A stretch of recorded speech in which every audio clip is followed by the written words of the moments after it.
Ce matin, nous poursuivons notre série d'études bibliques sur le livre de Ruth. J'aimerais vous inviter à prendre vos Bibles dans Ruth chapitre 2. Nous lirons du verset 1er au verset 18. La première étude portait sur le titre « Que faire » ou plutôt « Savoir faire face à la crise ». Deuxième étude, c'est dimanche dernier, « Dieu bénit la veuve » ou « La veuve que Dieu bénit ». Et ce matin, le titre du message est celui-ci, « De la poussière à la gloire ». De la poussière à la gloire. Nous lisons dans Ruth chapitre 2. Naomi avait un parent de son mari. C'était un homme puissant et riche, de la famille d'Elimelech, et qui se nommait Boaz. Ruth, la Moabite, dit à Naomi, « Laisse-moi, je te prie, aller glaner des épis dans le champ de celui aux yeux duquel je trouverai grâce. » Elle lui répondit, « Va, ma fille. » Elle alla glaner dans un champ derrière les moissonneurs, et il se trouva par bonheur que la parcelle de terre appartenait à Boaz, qui était de la famille d'Elimelech. Et voici Boaz vint de Bethléem, et il dit aux moissonneurs, « Que l'Éternel soit avec vous. » C'est le shalom. Hein? Ils lui répondirent, « Que l'Éternel te bénisse. » Et Boaz dit à son serviteur chargé de surveiller les moissonneurs, « À qui est cette jeune femme ?» Le serviteur chargé de surveiller les moissonneurs répondit, « C'est une jeune femme moabite qui est revenue avec Naomi du pays de Moab. Elle a dit, « Permettez-moi de glaner et de ramasser des épis entre les gerbes, derrière les moissonneurs. » Et depuis ce matin qu'elle est venue, elle a été debout jusqu'à présent et ne s'est reposée qu'un moment dans la maison. Verset 8, Boaz dit à Ruth, « Écoute, ma fille, ne va pas glaner dans un autre champ, ne t'éloigne pas d'ici et reste avec mes servantes. Regarde où l'on moissonne dans le champ et va après elle. J'ai défendu ou j'ai interdit à mes serviteurs de te toucher. Et quand tu auras soif, tu iras au vase et tu boiras de ce que les serviteurs auront puisé. » Alors elle tomba sur sa face et se prosterna contre terre. Et elle lui dit, « Comment ai-je trouvé grâce à tes yeux pour que tu t'intéresses à moi qui suis une étrangère ?» Boaz lui répondit, « On m'a rapporté tout ce que tu as fait pour ta belle-mère depuis la mort de ton mari et comment tu as quitté ton pays, ton père et ta mère et le pays de ta naissance pour aller vers un peuple que tu ne connaissais pas auparavant. Que l'Éternel te rende ce que tu as fait et que ta récompense soit entière de la part de l'Éternel, le Dieu d'Israël, sous les ailes duquel tu es venu te réfugier, t'abriter. » Et elle dit, « Oh, que je trouve grâce à tes yeux, mon Seigneur, car tu m'as consolé et tu as parlé au cœur de ta servante.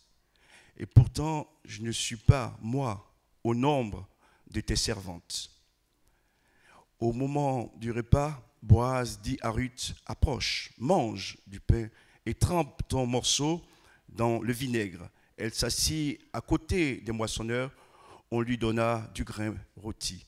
Elle mangea et se rassasia, et elle garda le reste. Puis elle se leva pour glaner. Boaz donna cet ordre à ses serviteurs, qu'elle glane aussi entre les gerbes, et ne l'inquiétez pas. Et même vous ôterez pour elle des gerbes, quelques épis que vous la laisserez glaner sans lui faire de reproche. Verset 17, elle glana dans le champ jusqu'au soir, et elle bâtit ce qu'elle avait glané. Il y eut environ un épha d'orge, c'est-à-dire environ 30 kilos. Elle l'emporta et rentra dans la ville. Et sa belle-mère vit ce qu'elle avait glané. Elle sortit aussi les restes de son repas et les lui donna. Sa belle-mère lui dit, « Où as-tu glané aujourd'hui et où as-tu travaillé? Béni soit celui qui s'est intéressé à toi. » Et Ruth fit connaître à sa belle-mère chez qui elle avait travaillé. « L'homme chez qui j'ai travaillé aujourd'hui, dit-elle, s'appelle Boaz. » Amen. De la poussière à la gloire. C'est le thème que Dieu m'a mis à cœur ce matin pour vous. Cela fait partie des 3 séries d'études bibliques que nous partageons depuis déjà 3 semaines. Et au travers de la vie de cette femme, Dieu nous donne des enseignements.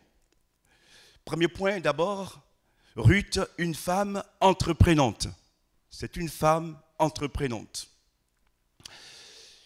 Elle a perdu son mari, elle a perdu son beau-père, elle a vu son beau-frère mourir et elle va quitter son pays, quitter sa famille pour suivre Naomi à Bethléem en Juda.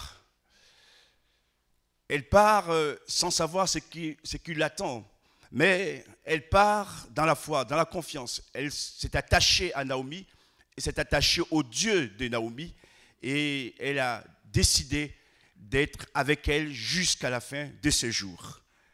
Et ces 2 femmes dont on retourne à Bethléem, et quand elles arrivent, c'était le temps des moissons d'orge. Ce qui veut dire qu'elles arrivent au bon moment. Dieu ne fait rien au hasard. Tout est dirigé par Dieu. Et elle va chercher, aller glaner dans un champ. Ce que je voudrais dire d'abord, avant de partir, elle nous donne encore une leçon. Elle ne part pas d'elle-même. Elle demande à sa belle-mère, « Laisse-moi, je t'en prie, aller chercher à manger. » Ce qui veut dire qu'elle n'avait rien, ces 2 femmes. Et Ruth aurait pu partir d'elle-même chercher à manger. En plus, elle aurait des raisons de le faire. Mais avant de partir, elle demande à sa belle-mère pour dire quelle éducation elle avait et quelle soumission elle avait aussi vis-à-vis de sa belle-mère, qui ne lui apportait pas grand-chose encore en ce moment. Mais avant de faire, elle se met à la disposition de sa belle-mère et elle demande l'avis de sa belle-mère. La belle-mère lui dira, bien sûr ma fille, va, puisqu'on a besoin de manger. Elle dit, je vais aller glaner des épis dans un champ de celui qui veut m'accepter. Donc elle part aussi sans savoir sur quel champ elle va tomber, qui va lui permettre de glaner. Et là encore, je dirais ceci, il n'y a pas de hasard, elle va aller glaner dans le champ de Boaz. Il y a plusieurs champs près de Bethléem. Mais on voit que cette femme, parce qu'elle s'est soumise à Dieu, Dieu l'a conduit dans sa destinée. Amen. Gloire à Dieu. Qu'on soit veuve, qu'on soit orphelin, qu'on soit étranger, qu'on ait des combats, des épreuves, frères et sœurs, si nous nous soumettons à Dieu, Dieu saura nous conduire pour nous restaurer et nous relever. Et elle va donc arriver dans le champ de Boaz et elle va encore, avant de glaner, de travailler, elle va demander l'autorisation. Elle dira ceci au verset 7, « Permettez-moi », elle parle donc au moissonneur, « de glaner et de ramasser des épis entre les gerbes derrière vous. » Derrière vous. Elle demande l'autorisation. Elle n'a rien à manger. Dans une situation de grande difficulté, de grande détresse, de grande précarité. Mais même encore là, pour commencer à travailler, elle demande l'autorisation des responsables du champ. C'est une Moabite. Est-ce que j'aimerais vous dire, frères et sœurs, que vous soyez Moabites, que vous soyez Ammonites, quel que soit votre passé,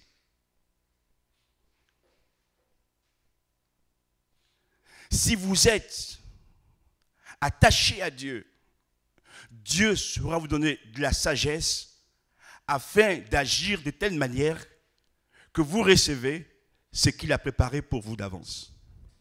Alléluia. Elle ne force rien.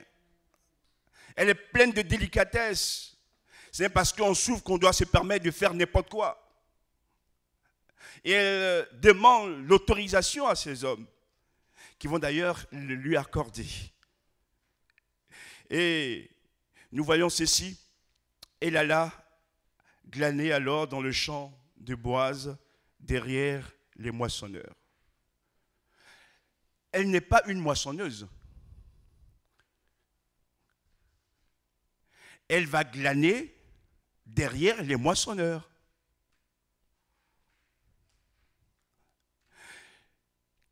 Que veut dire glaner? Glaner, c'est l'action de ramasser dans un champ les épis restés sur le sol, derrière les moissonneurs. Est-ce que vous réalisez quelle est sa place dans le champ, au niveau du travail? Et elle accepte même de glaner afin de trouver à manger. Toute la poussière des moissonneurs, derrière, elle les prend. Mais peu importe la poussière qui vient sur sa vie, tout ce qu'elle peut avaler, elle veut trouver à manger, elle ramasse les épis qui sont tombés, qui sont restés. Waouh! Quelle leçon! Quelle leçon! Frères et sœurs, des fois on veut être grand, grand par miracle, grand par raccourci.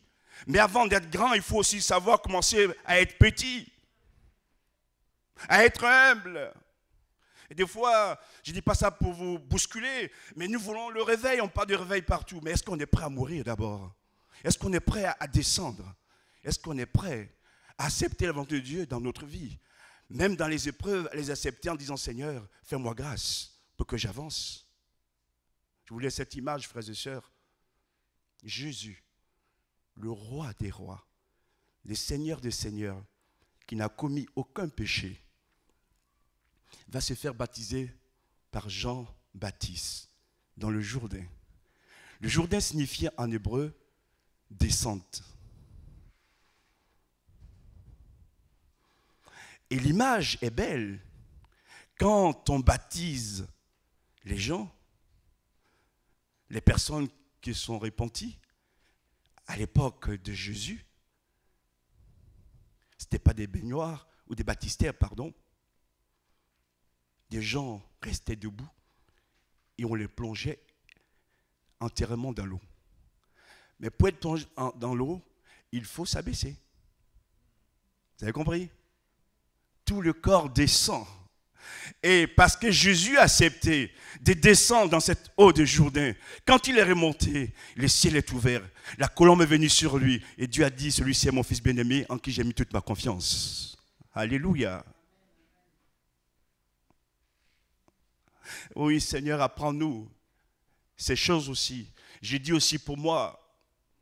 Et s'il faut respirer de la poussière, mais si je suis dans le plan de Dieu, peu importe, Dieu m'aidera à avancer. Alléluia. Seigneur, et des fois, on refuse ces choses. Non, non, c'est pas pour moi ça, c'est pour l'autre. Non, mon frère, ma soeur, des fois Dieu nous fait passer par ces genres de chemin. Et cette femme, je vous l'ai dit, c'est dramatique. C'est qu'elle vit perdre son mari, perdre son beau-père, perdre son beau-frère, il s'est retrouvé avec sa belle-mère qui n'a rien à lui donner, à qui il est attaché. C'est vraiment terrible. Mais pour rien au monde, elle ne retourne dans le monde. Pour rien au monde, elle s'attache à Dieu, elle s'attache à Naomi pour faire le plan que Dieu a prévu dans sa vie. C'est que le début. Et des fois, on reste, nous, au début, on voit les petites choses, on dit « Ah, ça, c'est pas bon, ça. Ah, là, c'est... » Mais Dieu, au travers des petites choses, prépare les grandes choses. Amen. Elle a accepté cela. De glaner après les moissonneurs, quelques épis qui tombent, qu'elle va ramasser. Deuxième point de ce message, Ruth, une femme travailleuse. Une femme travailleuse. Les différents décès dans sa famille ne l'ont pas détruite. Et elle a encore en elle des ressources pour faire face à la vie, parce qu'il faut vivre. Et la vie est un combat. Il est dit d'elle que depuis son arrivée, ce sont les moissonneurs qui lui rendent témoignage. Depuis ce matin jusqu'à présent, elle est debout à travailler, c'est le verset 7, et c'est à peine reposée un instant. Depuis le matin, elle ne fait pas semblant d'eux. Elle est venue vraiment pour travailler, quel que soit le rôle qu'elle a. Et elle le fait de tout son cœur, elle le fait bien. Et nous, des fois, Dieu nous permet de vivre ou de passer par ces chemins. Et on dit, mais tant que je ne suis pas dans les grandes choses, Seigneur, je veux le faire à moitié. Mon frère, c'est une erreur. Commence à bien faire les petites choses et Dieu te donnera les grandes choses. Fais-le sérieusement. Fais-le avec tout ton cœur, toute ton âme. À ne pas faire semblant derrière les moissonneurs. Elle travaille. Elle est vraiment engagée entièrement dans ce qu'elle fait. Quelle que soit la poussière, quels que soient les aléas, quel que soit son état, son épreuve, elle est attachée, elle travaille, elle le fait très bien. Et les hommes l'ont remarqué. Ce n'est pas elle qui parle d'elle, hein. Ce sont les autres qui parlent d'elle, qui lui rendent témoignage de ce qu'elle fait. Une femme consacrée, une femme dévouée dans le travail. Boaz arrive et dit à Ruth, reste ici et suis mes servantes. Et si tu as soif, va boire aux cruches qu'ils ont remplies. Boaz lui dit, ne va pas dans un champ, dans un autre champ, reste dans mon champ et travaille avec mes servantes. Et ta place est ici. Vous voyez, quand on accepte notre condition et qu'on fait les choses sérieusement, si vous m'avez compris, le propriétaire du champ, c'est Boaz. Boaz lui dit, tout le temps de la moisson, tu peux rester dans mon champ. Waouh! Ce n'est pas pour une journée, ce n'est pas pour 24 heures. Jusqu'à la fin de la moisson, tu restes dans mon champ. Donc, progressivement, on voit la bénédiction qu'elle reçoit. Le propriétaire la respecte. Et le propriétaire, finalement, est utilisé par Dieu lui-même pour accomplir le plan que Dieu a voulu pour Ruth. Amen. Merci Seigneur. Dieu touche le cœur des employeurs, des patrons à notre faveur. Et il le fait encore aujourd'hui. Merci Seigneur. C'est une femme sans défense. Elle n'a pas de piston. Elle n'a personne pour l'aider. que Dieu seul, mais Dieu s'occupe d'elle au fur et à mesure. Et lui ouvre les portes. Et Ruth va s'incliner jusqu'à terre et s'est prosternée devant Boaz. Nous sommes dans une certaine époque, mais encore là, nous voyons l'attitude de cette femme. Quand Boaz lui dit de rester dans son champ jusqu'à la fin, cette femme remercie le propriétaire. Même si c'est Dieu qui a permis tout cela, elle sait dire merci à l'homme qui le reçoit dans son champ. Vous m'avez compris? Je donne un exemple. Quand vous êtes gravement malade, qu'il faut être opéré dans un hôpital ou une clinique, que le chirurgien vous a opéré, que ça a réussi, c'est vrai que c'est Dieu qui est au-dessus de tout. On dit merci à Dieu, mais disons aussi merci au chirurgien qui nous a opérés. Et surtout ne le dites pas, c'est Dieu qui a tout fait. C'est un manque de sagesse là. D'accord? Ruth sait que sa vie est entre les mains de Dieu. Mais elle sait dire merci aussi à Boaz. Elle s'incline même. C'est un homme. Et elle nous apprend des choses. Savoir aussi être reconnaissant. Amen. Savoir dire merci. Ça fait partie aussi des éléments que Dieu prend en compte pour nous élever. Pour nous élever. Elle a trouvé grâce auprès des moissonneurs. Premièrement. Elle a trouvé grâce auprès des servantes. Deuxièmement. Et elle a trouvé grâce surtout auprès du propriétaire. Gloire à Dieu. Vous voyez, tous ces éléments se mettent en place progressivement par Dieu. Et Boaz avait des informations sur elle. Et il dit ceci, on m'a raconté tout le bien que tu as fait pour ta belle-mère après la mort de ton mari. Ce qu'elle a fait depuis Moab jusqu'à Bethléem. Boaz le sait parce qu'il a été informé de ce que cette femme a fait. Je voudrais vous dire une chose aussi. Ce n'est pas la peine de faire de la publicité personnelle.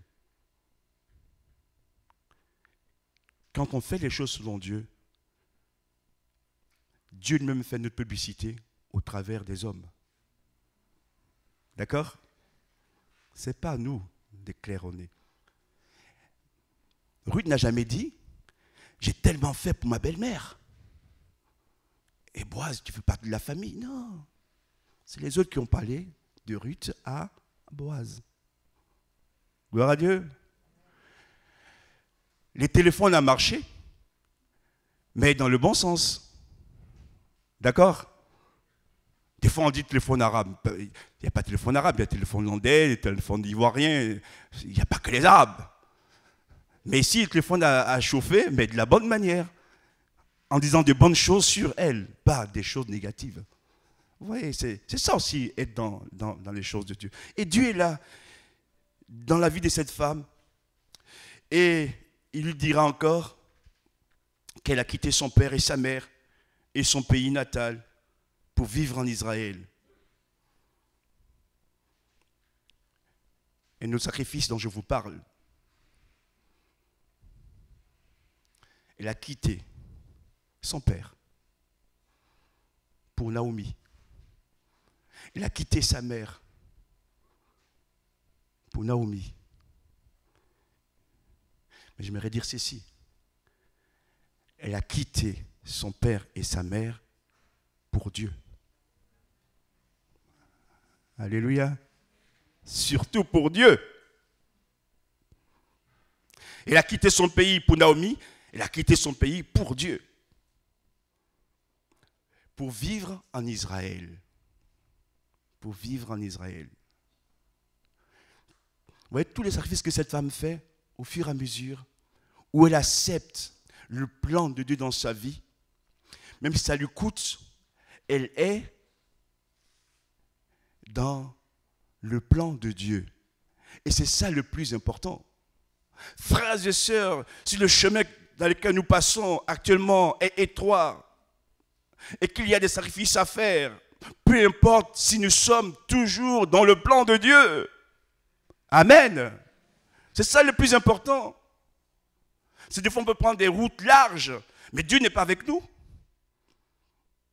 Et ici, elle accepte et progressivement Dieu fait son œuvre en elle et Dieu l'élève.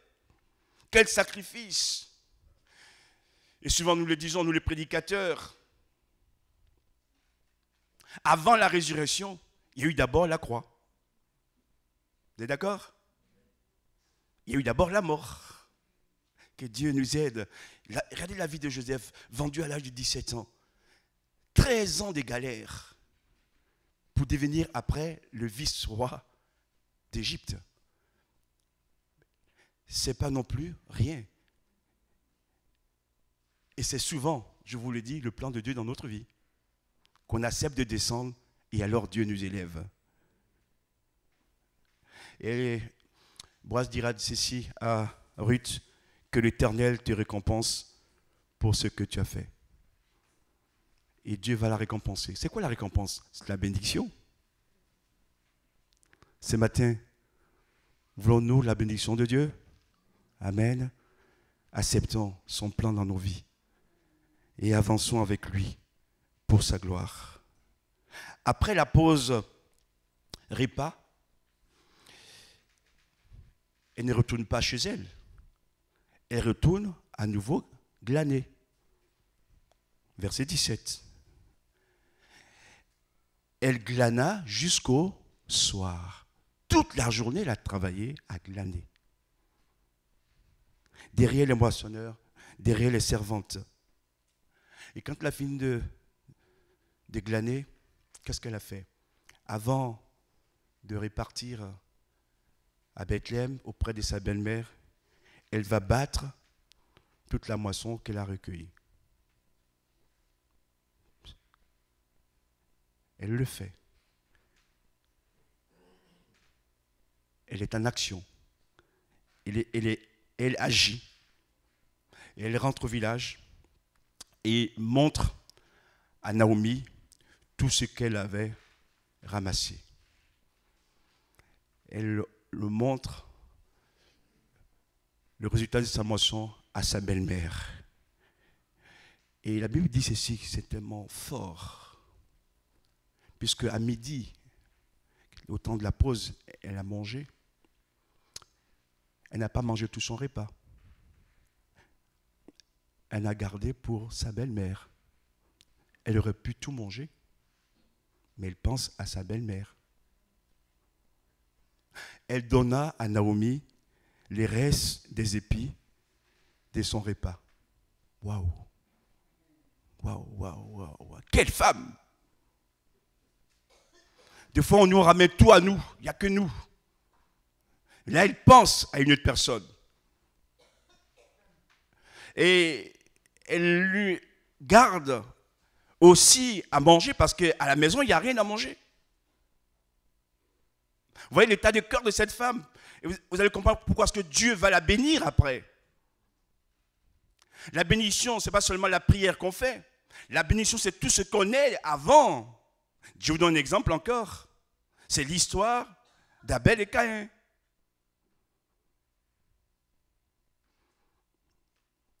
Caïn n'était pas plus méchant qu'Abel. Hein? Mais c'est l'état de son cœur qui va se révéler après d'ailleurs. Quand Dieu va préférer l'offrande d'Abel, le cœur de cet homme est saisi par la jalousie et va aller tuer son petit frère. Alors que Dieu l'a mis en garde de ne pas entrer dans le mal. Vous avez compris? Notre attitude intérieure joue un rôle important avant la prière. Parce que les pharisiens à l'époque de Jésus faisaient des belles prières. Hein? Ils n'étaient pas exaucés. Mon frère et ma soeur. C'est ça la relation aussi avec Dieu. Et cette femme pense aux autres, pas seulement à elle, et surtout à sa belle-mère. Verset 23.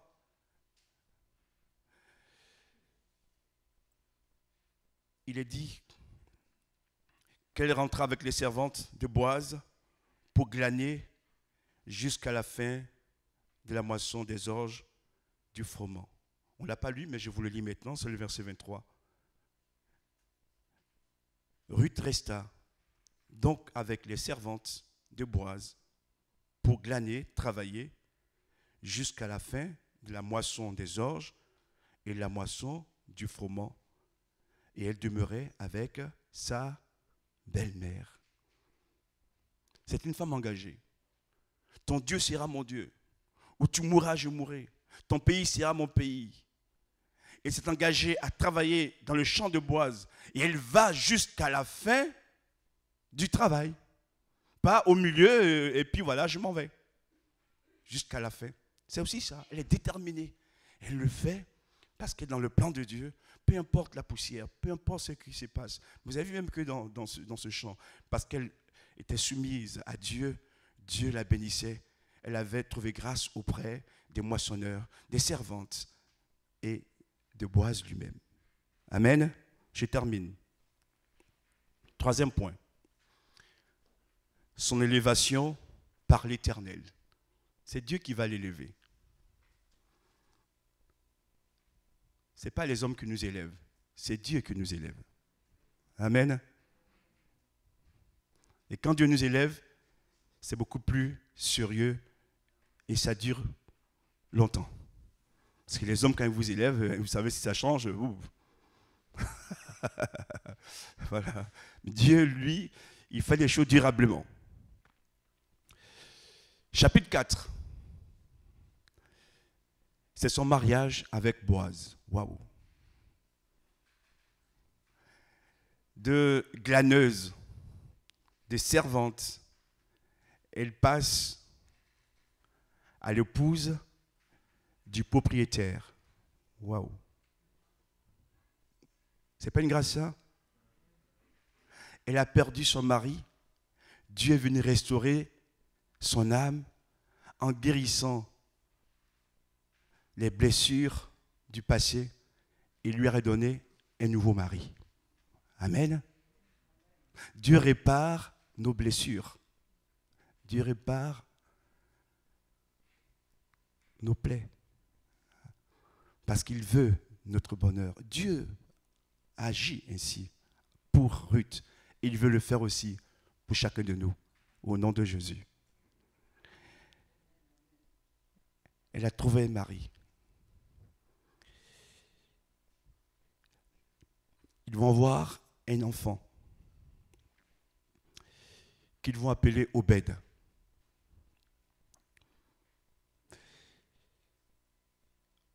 Obed est le grand-père du roi David.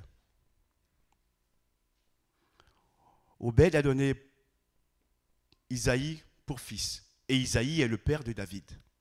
Vous voyez son élévation?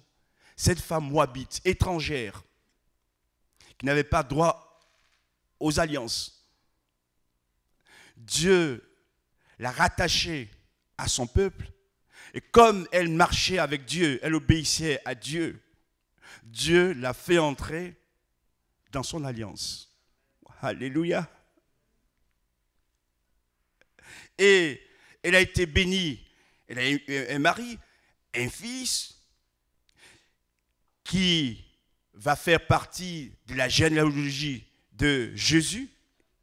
Et avant de parler de Jésus, je dirais que Ruth, vous m'avez compris, est l'arrière-grand-mère de David. Amen. La Moabite est devenue l'arrière-grand-mère de David. Il y a quelques mois, je suis venu papy. C'est agréable, hein? On se sent rajeunir. Parce que le temps passe quand même aussi. Et Dieu a béni cette femme. Alléluia. J'aimerais terminer avec vous en conclusion. On va lire dans Matthieu chapitre 1, verset 4. Matthieu chapitre 1, verset 4.